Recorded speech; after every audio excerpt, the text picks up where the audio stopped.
I just got this gargoyle gecko. What's its morph? I just got this gargoyle gecko. What morph is it? Hello everyone, I'm Danielle with Danielle's Critters, and I'm actually here today with a ball python to talk about gargoyle gecko morphs.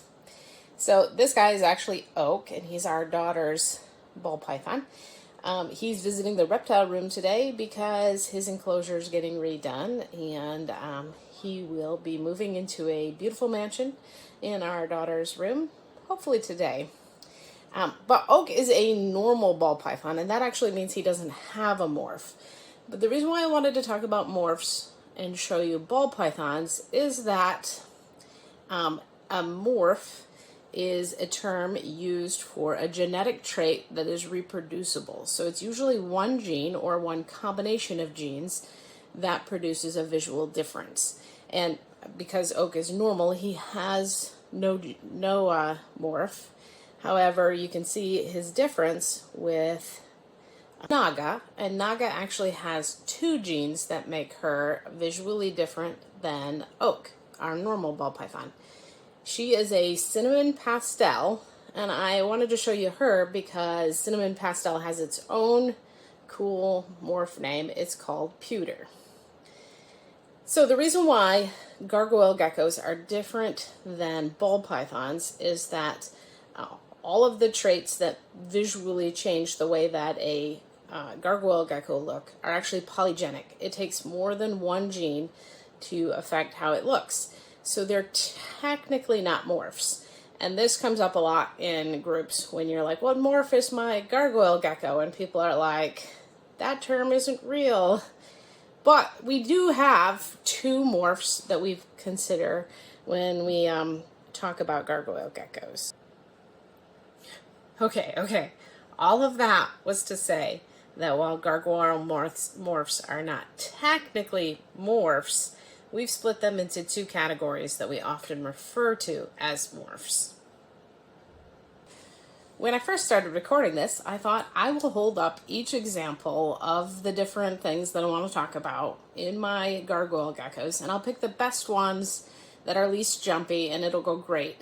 And it didn't. The geckos are really jumpy today, and I don't know why, but they were like, not cooperating at all.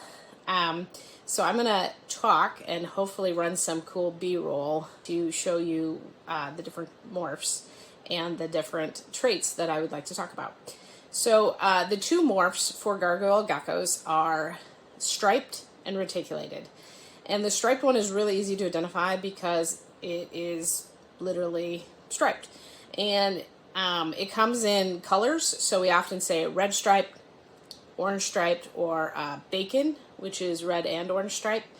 If you want to get super technical, bacon is a specific line. However, a lot of people use it whenever they have red and orange stripes. I have a pair that produce quite a few red and orange striped babies, though some of those may turn more red as they get older. And each of the geckos has a base color too. So you might have a red striped gecko that also is red based, and that just means the color underneath it. Sometimes you'll have a gecko that's sold as a black and white, and it will have a yellow base to it, which is kind of interesting, or even a brown base. Now, stripes are found in the wild, from what I understand. It's just not as colorful. So you'll have brown striped animals out in the wild and not likely to have, brilliant reds and brilliant oranges. Some geckos, like my girl Speckle here, have broken stripes. And this can really be one of the more complicated questions because is it striped? We do call this stripe. And there is a theory that these geckos are produced when you mate a stripe with a reticulated. And interestingly enough, oftentimes these geckos will produce some really interesting striped babies that fall into their own little categories. They're not actually separate morphs, but they're characteristics of the stripe. The other morph is reticulated, and this can scare people. They think of reticulated pythons and they don't want a giant gecko, although lychees are really cool and I can't wait to get one. That is the largest gecko alive today. But with the reticulated, it's actually referring to the pattern on the back, and it looks kind of like granite. Then you can have blotches on that, which come in both red and orange. Red is more common, and a lot of babies that are orange when they're little turn red when they get bigger. I'm lucky enough to have a male and a female that are both still pretty orange. The female is more red than the male is. The female has not yet produced babies for us, but the male has several babies. In fact, any of these blotched babies that I'm B-rolling right now are from him. So if there's more coverage, you'll see the term super blotch. It gets a little complicated in the fact that there is no real hardcore defined what is a super blotch and what isn't. So here's the one baby that I've produced that I think classifies as a super blotch. And another cool characteristic is the skeletal, which is where it looks like the blotches are down its spine, almost like vertebrae. I have been lucky enough to produce one of these as well. And there's banded. Banded isn't striped because they're not vertical down the body, but instead they're horizontal zigzag lines along the back. And I think they look really cool. It's one of my favorites. Though I really like the reticulated, even though a lot of people are into the brighter colors of the stripes. There's something about it that just seems more natural. But reticulated is also found in the wild. Another reason why some people argue that they're not real morphs, because the morphs are things that aren't normally found in the wild. It's not the normal type or the wild type, and both of these are wild types found in New Caledonia. We've made that, enhanced their colors to make them brighter and, in our opinion, prettier. Not so great if you're trying to hide from things that will eat you. So there are also a few other characteristics that are discussed.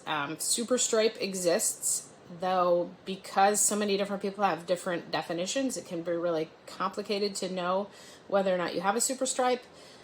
And then some of the geckos have 6 stripes instead of 4 main colored stripes. And whenever we're talking about the colors of the stripes, there's usually a base amount of striping anyway that's either a brown or a black. So it's actually the colors that are on top of that. Some geckos, like my girl Speckle here, have broken stripes, and this can really be one of the more complicated questions, because is it striped? We do call this stripe, and there is a theory that these geckos are produced when you mate a stripe with a reticulated. And interestingly enough, oftentimes these geckos will produce some really interesting striped babies that fall into their own little categories. They're not actually separate morphs, but they're characteristics of the stripe. Another cool feature that I really like is called spectacle, and this is where there's a ring of color around the eye of the gecko. I've seen this ring of color in yellow, orange, and red, and all of them are pretty cool, though not every gargoyle gecko will have it. Then there's blushing, which is this little dab of color on the cheeks, and it's also a trait that a lot of geckos have, but not all of them. And it's really interesting just how different each type of gecko can look, but it's pretty simple as to your base morph. So you're either stripe or reticulated, and from there it's just about enjoying your gecko, I guess. And because I couldn't help it, I wanted to show off this little guy. It just hatched a week ago and is super tiny. It's always amazing how little they start out. This one also looks like it will have good blotching when it gets older. The gargoyle geckos go through a lot of color change in the first 2 years of life. Oftentimes the babies hatch out in shades of gray with various amounts of color or no color at all. And then as they get bigger, they'll get more and more color.